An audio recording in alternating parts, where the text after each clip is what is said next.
नमस्कार दोस्तों, आप सबका एक बार फिर से हमारे YouTube चैनल पर हार्दिक स्वागत। मैं आपका दोस्त विवेक गुगना। दोस्तों, आजकल समाज में डिवोर्स केसेस काफ़ी बढ़ रहे हैं। मेरे पास हर तीसरा फ़ोन चौथा फ़ोन डिवोर्स केसेस से रिलेटेड आ रहा है। शादी को 4 साल हुए, लड़की घर पे बैठी हुई है। किसी की शादी को 10 साल हो चुके हैं, 15 साल हो चुके हैं, लेकिन डिवोर्स हो चुके हैं। यह डिवोर्स केस चल रहे हैं और वो लोग खुद ही बताते हैं कि पंडित जी से कुंडली मिलान करवाया था और उन्होंने कहा था कि 36 में से 30 गुण मिल रहे हैं। अब यदि 36 में से 30 गुण मिल रहे हैं तो फिर डिवोर्स क्यों हुआ या क्यों होने जा रहा है? इसका मतलब कहीं ना कहीं तो गड़बड़ है। कुंडली मिलान करवाते समय कुछ ना कुछ तो गड़बड़ है। यदि 36 में से 30 गुण मिले तो शादी चलनी चाहिए थी भाई। इसका मतलब यह हुआ कि आजकल सॉफ्टवेयर आते हैं और कुंडली मिलान करने वाले भी लड़का और लड़की की बर्थ डिटेल उसमें एंटर कर देते हैं और कुंडली मिलान का जो भी रिजल्ट आया वो आपकी स्क्रीन पर आ जाता है। 36 में से 20 गुण, 36 में से 25 गुण, 36 में से 30 गुण। लेकिन डिवोर्स फिर भी हो रहे हैं। इसका सीधा सा मतलब है, कुंडली मिलवान करते समय जन्म चार्ट लड़के का और लड़की का और दोनों के D9 नवाज कुंडली जो शादी के लिए ही देखी जाती है। जो बातें जन्म चार्ट में पकड़ में नहीं आती वो D9 में पकड़ में आ जाती हैं। अच्छी तरह नहीं देखा होता उन बातों को, उन पे अच्छी तरह गौर नहीं किया होता और उसका परिणाम फिर डिवोर्स के केस में सामने आता है। तो आज बात करेंगे कुंडली मिलान में विवाह के पश्चात सुखी विवाहित जीवन के तथ्यों के बारे में। ऐसी कौन सी बातें हैं जिसे हमें नजरअंदाज नहीं करना चाहिए, चाहे पहली शादी हो, दूसरी हो, तीसरी हो। और खासकर यदि आपकी सेकंड या थर्ड मैरिज है, तब जिन बातों की हम चर्चा करने जा रहे हैं उन बातों के अलावा भी एक ऐसा पॉइंट है जिसे हमें नजरअंदाज नहीं करना चाहिए। अदरवाइज दूसरी के बाद भी डिवोर्स हो जाएगा, तीसरी शादी के बाद भी डिवोर्स हो जाएगा। तो चलिए चर्चा करते हैं। 2 चार्ट लेकर लड़का और लड़की के दोनों में पहले अलग अलग देखेंगे, फिर लड़के के चार्ट में जो ग्रह उसे हम लड़की के चार्ट में और लड़की के चार्ट में जो ग्रह होंगे D9 में उसे लड़के के चार्ट में क्रॉस वेरीफाई करेंगे और यदि वो सब चीज़ें मिलती हैं तो समझिए कुंडली में जो गुण मिलान है वो बढ़िया हुआ। और यदि वो चीज़ें नहीं मिलती तो गुण मिलान नहीं हुआ।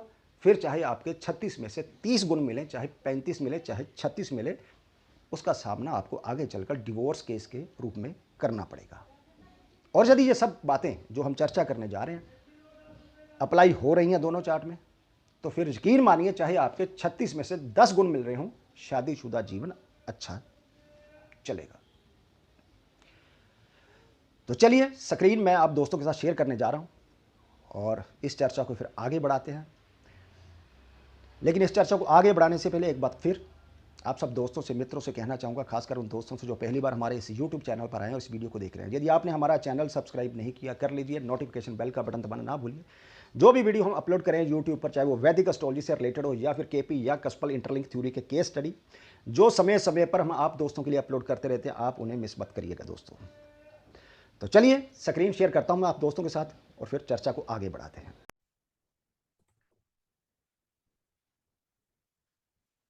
ये रही स्क्रीन दोस्तों आपके सामने। आज बात करेंगे कुंडली मिलान के बारे में कि ऐसे कौन से पॉइंट हैं वैदिक एस्ट्रोलॉजी में हमें ऋषि मुनियों ने दी हैं कि उन पे हमें गौर करना ही चाहिए, क्योंकि ये जिंदगियों का सवाल है। ये लड़के का जन्म चार्ट, ये लड़की का जन्म चार्ट है।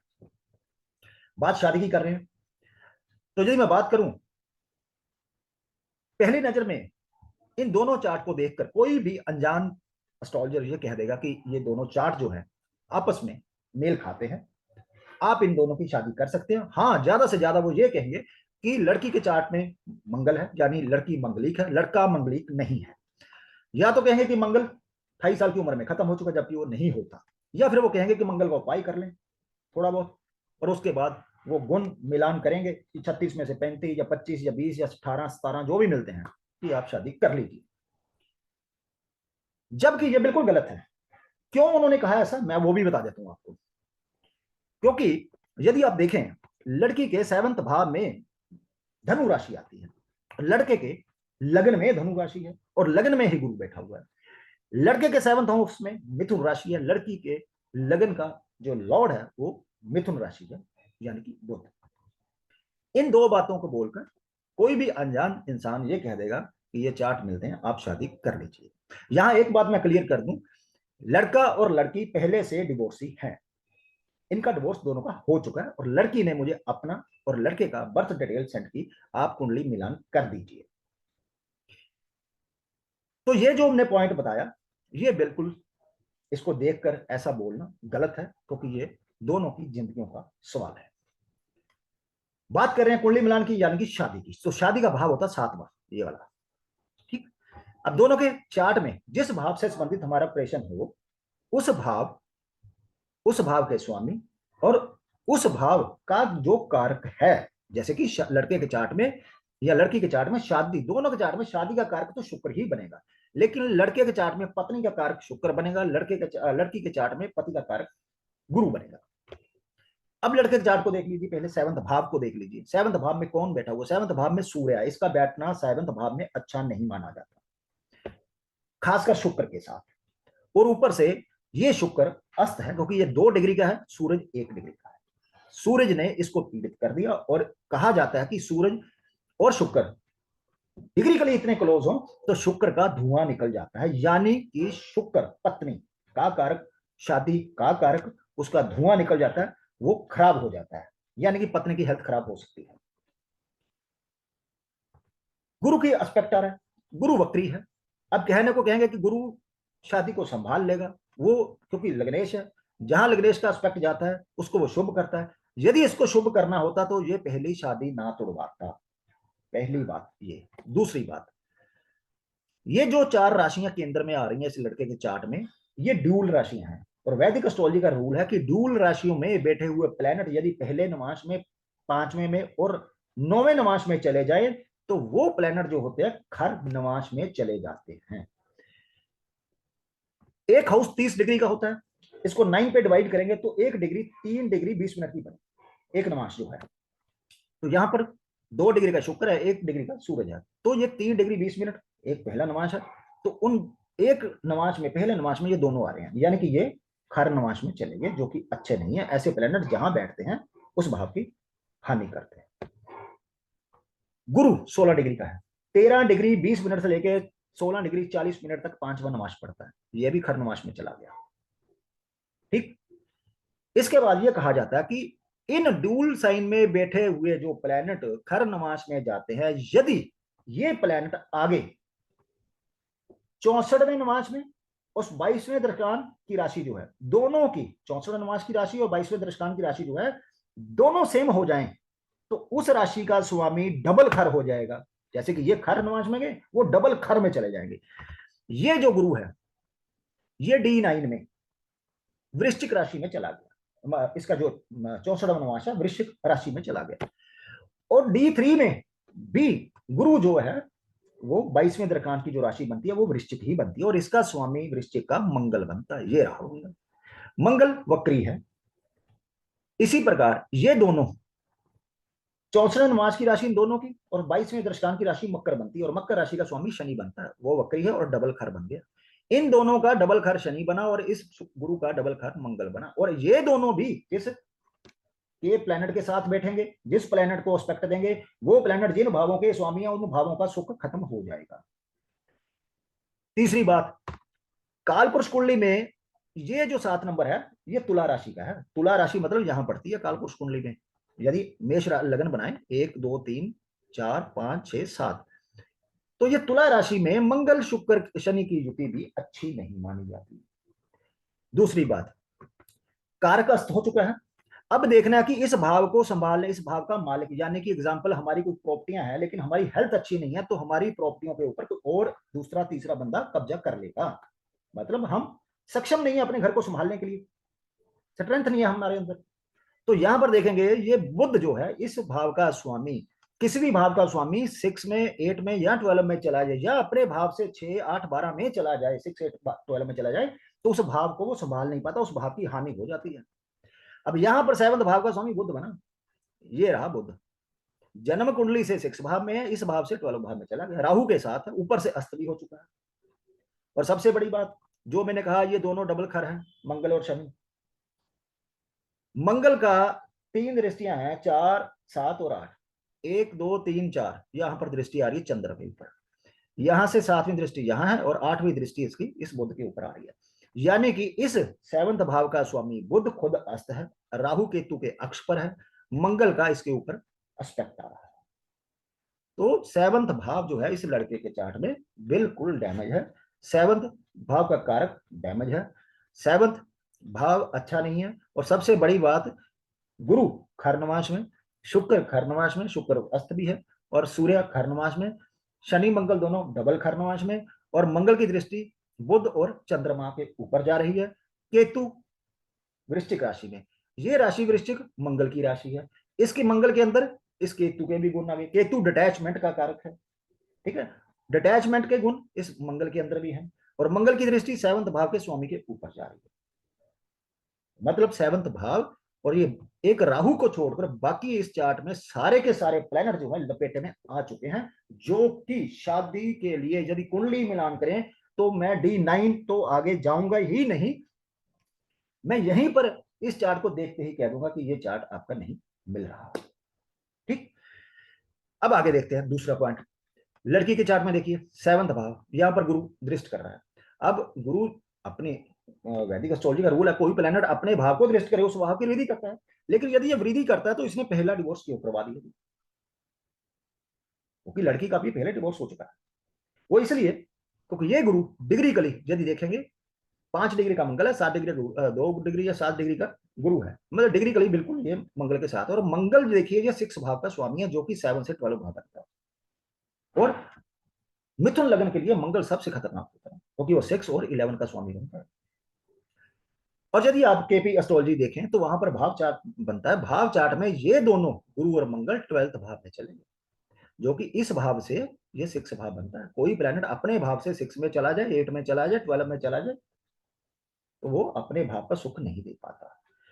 लेकिन फिर भी यदि देखें इस चार्ट में सिर्फ 7वां भाव डैमेज हुआ है, 7वां भाव का सुख कम हुआ है, बाकी प्लैनेट ठीक है। लेकिन इस चार्ट में देखें, लड़के के चार्ट में, इसमें सिर्फ एक राहु को छोड़कर बाकी सारे के सारे प्लैनेट जो हैं लपेटे में आ चुके हैं। और केंद्र में बैठे प्लैनेट यदि वक्री हो, खासकर लग्नेश, और इसी की दशा अभी चल रही है, तो बंदा अपनी हेल्थ को संभाल नहीं पाता, क्योंकि हेल्थ का मैटर भी शादीशुदा जब हम मिलान करते हैं देखना जरूरी होता है।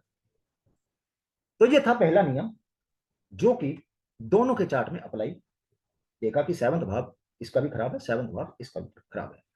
अब आगे चलते हैं, अब देखेंगे D9, ये रहा D9 दोनों का, क्योंकि D9 नवाश कुंडली है, ये शादी के लिए ही स्पेशल देखी जाती है, जो चीजें हमें जन्म चार्ट में नहीं दिखाई देता वो D9 में पकड़ में आ जाती है। अब इस चार्ट में क्रॉस वेरीफाई करेंगे दोनों के चार्ट, जैसे कि ये लड़के का लगन है, ये लड़के का 7वां हाउस है, इन दोनों के स्वामियों को लड़की के चार्ट में देखेंगे, लड़की के चार्ट का लगन और 7वां का स्वामी लड़के के चार्ट में देखेंगे।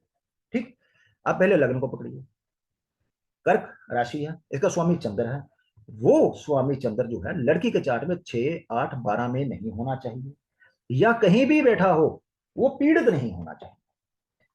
ये चंद्र लड़की के चार्ट में ये बैठा हुआ है, जो कि दिखाई दे रहा है कि उच्च राशि में है।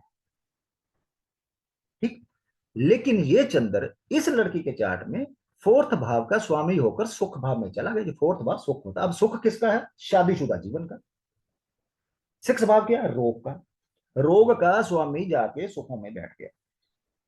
ठीक, इसके ऊपर मंगल का एस्पेक्ट आ गया, इसके ऊपर बुध का भी एस्पेक्ट है 7th, और बुध 8th भाव का स्वामी है, इसके ऊपर शनि का भी एस्पेक्ट आ रहा है, अब कहने को शनि लग्नेश है, लेकिन लग्न में केतु बैठा हुआ है, शनि पीड़ित हो गया, शनि के अंदर केतु के गुण आ गए, जो डिटैचमेंट के गुण है उसके, सेपरेटिव गुण है उसके, वो भी इसको देखा है। यानी कि इस लड़के के लगन का स्वामी लग्नेश जो है लड़की के चार्ट में पीड़ित हो चुका है। ठीक, अब देखिए लड़की का लगन कुंभ लगन है, कुंभ लगन का स्वामी, राशि का स्वामी शनि बनता है। वो लड़के के चार्ट में 6 8 12 भाव में नहीं होना चाहिए, लेकिन लड़की के चार्ट में 8 भाव में है, लड़के के चार्ट में, लड़की का लग्नेश लड़के के चार्ट में 8 भाव में चला गया। ये कंडीशन जो थी दूसरी, ये भी फुलफिल नहीं होती। चाहिए ये कि इस लग्न का स्वामी लड़की के चार्ट में अच्छे भाव में हो, अच्छे भाव से दृष्ट। इसी तरह लड़की का जो लग्नेश है वो लड़के के चार्ट में अच्छे भाव में अच्छे प्लैनेट से दृष्ट होना चाहिए, लेकिन दोनों का ऐसा नहीं है। तीसरा पॉइंट, ये 7वां भाव है। इस भाव का स्वामी देखिए, इस भाव का स्वामी लड़की के चार्ट में देखेंगे तो ये रहा, और जैसे कि मैंने कहा कि इसके जो राशि है वहां पर केतु है, इसके अंदर वो सेपरेट गुण आ चुके हैं। शुक्र दिख रहा है, लेकिन शुक्र नीच का है 8वें भाव में, और कोई प्लैनेट जो है इसको नहीं देख रहा। हाँ, लेकिन इसकी राशि में केतु है और प्लस मंगल का एस्पेक्ट इसके लगन पर जा रहा है। तो 7वां भाव का स्वामी लड़की के चार्ट में इतना अच्छी पोजीशन में नहीं है। लड़की के चार्ट में 7वां भाव का स्वामी, 7वां भाव में कौन है? राहु। स्वामी कहां है? ये रहा लड़के के 4th भाव में, नीच राशि में, नीच भंग हो चुका है, लेकिन ये केतु के साथ है। सूरज शुक्र के राहु केतु अक्ष पर है, और मंगल ये रहा, इसके 3 दृष्टियां हैं, चौथी 7वीं 8वीं, ये 7वीं दृष्टि 8वीं दृष्टि यहां पर है, तो मंगल की दृष्टि भी आ रही है, केतु के साथ है। यानी कि इस भाव का स्वामी 7th का वो भी यहां पर सही नहीं है। अब एक चीज और देखने वाली है, सुखों का भाव, ये होता है 4th भाव सुखों का। इस भाव का स्वामी लड़के के चार्ट में शुक्र यहीं पर है, लेकिन केतु सूरज और मंगल से एस्पेक्ट है।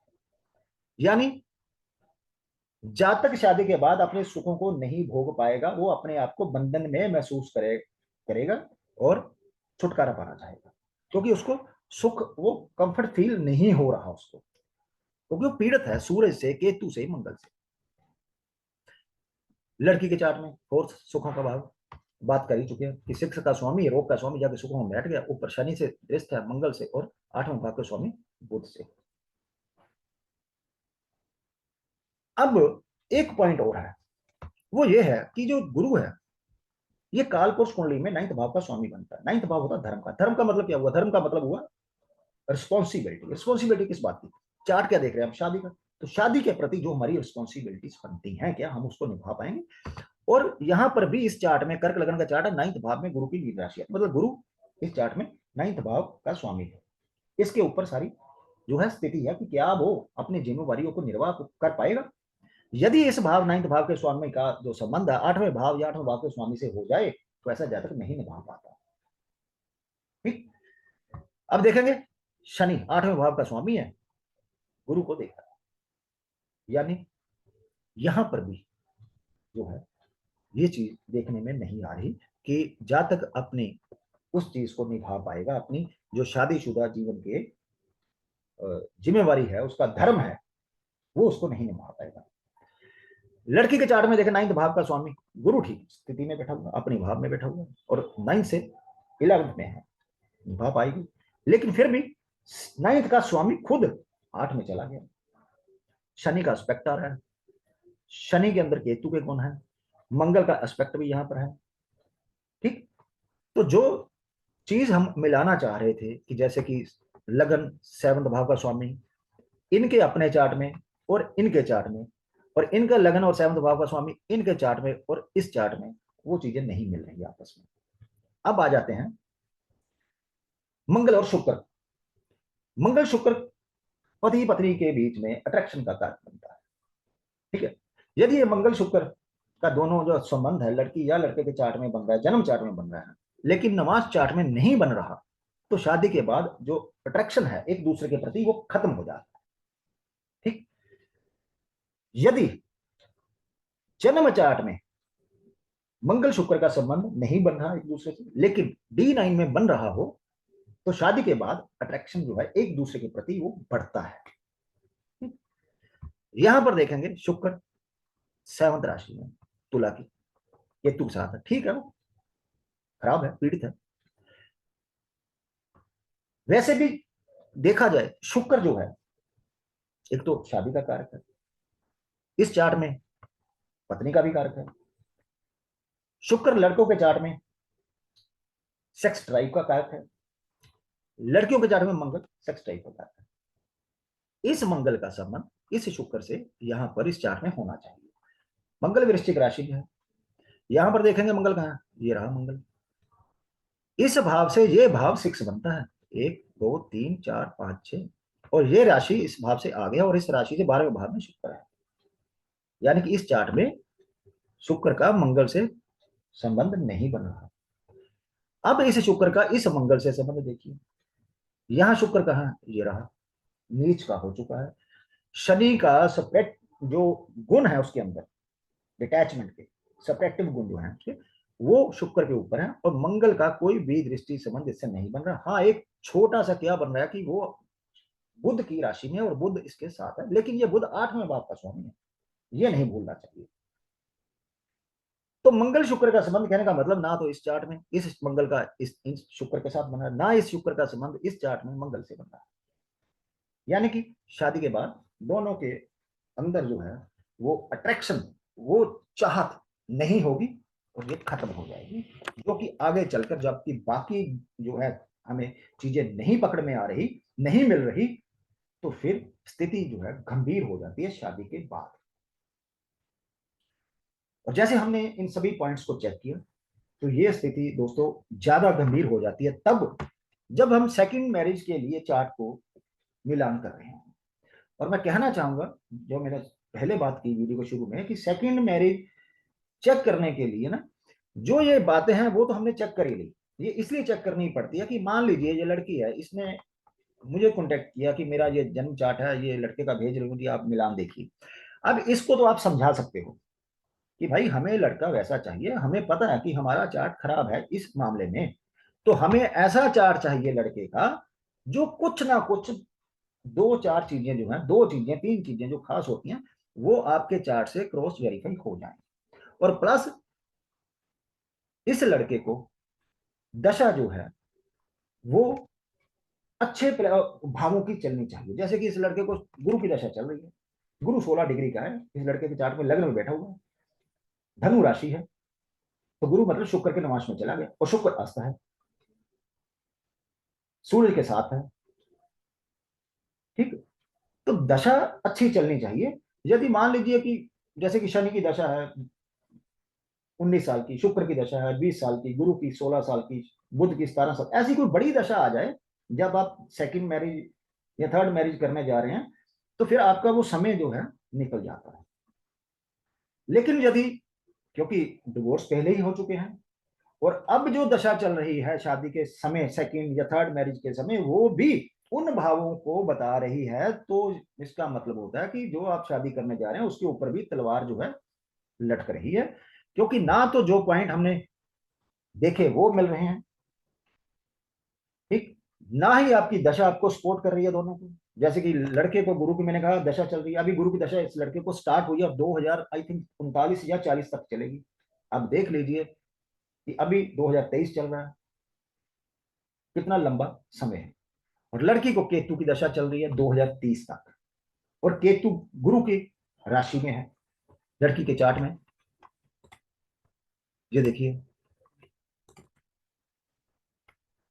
और गुरु, केतु गुरु को रिप्रेजेंट कर रहा है, ठीक। और केपी चार्ट में गुरु जो है ये 12th भाव में चला गया, मंगल के साथ है, मंगल 6 भाव, यानी कि 6 आ रहा है, 10th आ रहा है, 12 आ रहा है, ठीक है, 7th भी आ रहा है, लेकिन साथ में नेगेटिव भाव जो है ज्यादा स्ट्रांगली आ रहे हैं। इसी तरह लड़के के चार्ट में भी जो ये शुक्र, गुरु शुक्र के नक्षत्र पर गया, ये भाव चलित में जब हम केपी चार्ट बनाते हैं तो ये 6 भाव में चला जाता है, ये तीनों, सूरज भी, शुक्र भी और बुध भी। तो कहने का मतलब मेरा यही है कि फर्स्ट मैरिज कीजिए, सेकंड मैरिज कीजिए, थर्ड मैरिज कीजिए, कम से कम इन चीजों के ऊपर गौर करना चाहिए, ना कि हमें सीधा गुण मिलान। वो गुण मिलान तो आप खुद भी कर सकते हैं, कोई भी सॉफ्टवेयर आप अपलोड कीजिए, वहां लड़का और लड़की का अपना दोनों का आप बर्थ डिटेल एंटर कीजिए, वहां आपको बता देगा आपको कितने गुण मिलते हैं। लेकिन उन गुणों के मिलने से कुछ फर्क नहीं पड़ता। मेरा कहने का मतलब है कि यदि ये चीजें आपस में जो हमने देखी, यदि ये मिल रही हैं हमें दोनों के चार्ट में, एक दूसरे के चार्ट में, तो चाहे यकीन मानिए आपके 5 गुण मिलते हो, वो शादी चलेगी ही चलेगी। और यदि ये चीजें नहीं मिल रही, चाहे गुण आपके 36 के 36 मिलते हो, आगे जाकर आपको फिर से दोबारा उन्हीं परिस्थितियों का सामना करना पड़ेगा जिनको आप पीछे छोड़कर आए हैं, और हो सकता है उससे भी बुरी स्थितियों का आपको सामना करना पड़े। तो दोस्तों, ये एक चर्चा जो कि आज के समय में बहुत लाजमी थी, क्योंकि मेरे पास, जैसे मैंने कहा, काफी फोन कॉल आती हैं कि हर तीसरी चौथी कॉल जो यही है कि मेरा डिवोर्स हो चुका है, डिवोर्स चल रहा है, कब होगा, कब नहीं होगा, जैसे कि मैरिज कब होगी।